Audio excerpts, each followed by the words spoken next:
going to present a good discussion on deadlock. On the topic deadlock. So what is deadlock? Deadlock is something when multiple resources are in a kind of circular way, where each resources or each process wait for other process to release the resources. So all the process have the same kind of thing, and it occurs in a circular way. So this is deadlock.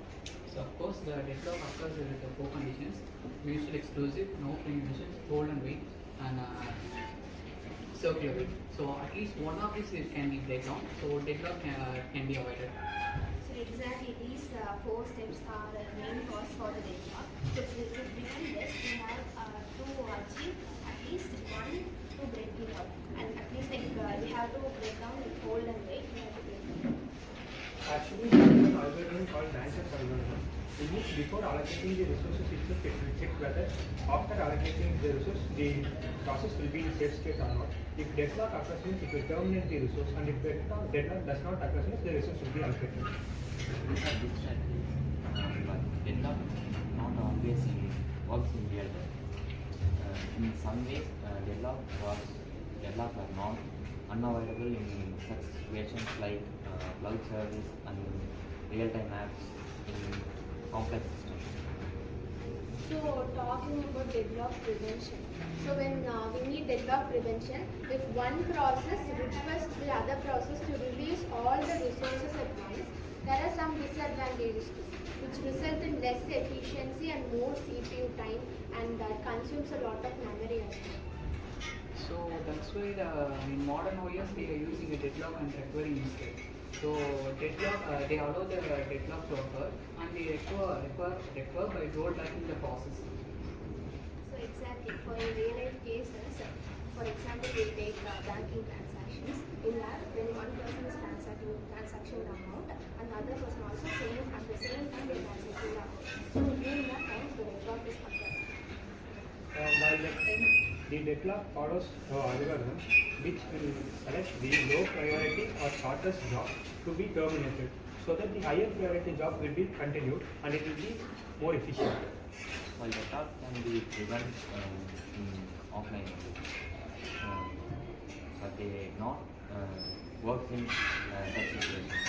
It often maybe for minimizing or recovering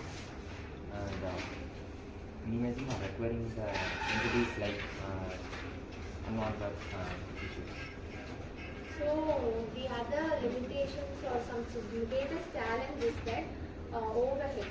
What is overhead in these cases? For example, let's say as we said banker's algorithm. In banker's algorithm, we have to constantly monitor the process. Constantly monitoring its request, allocation, its waiting time, and everything should be constantly monitored, which is also a greatest disadvantage.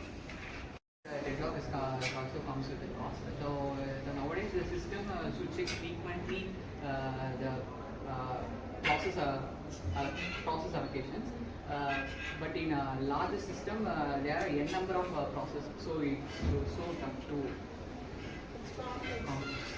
Exactly. In deadlock, there are main challenge like we have to deal with which process should terminate first.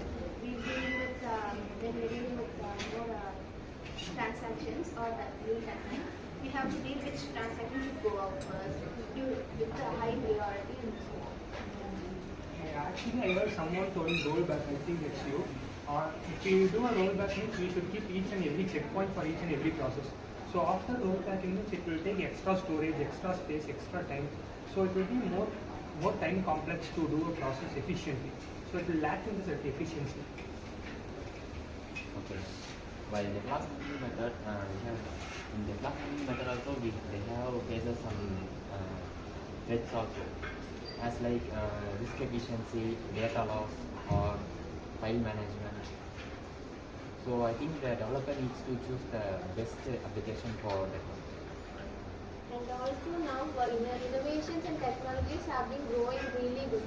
So now there are many AI-powered modules, OS modules to be imported, which can be imported, that prevents or tells us prehead if a deadlock is to be occurred by noticing the processes, behavior and patterns.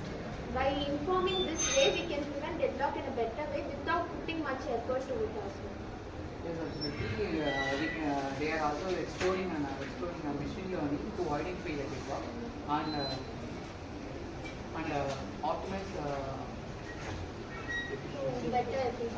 optimize scheduling according for efficiency.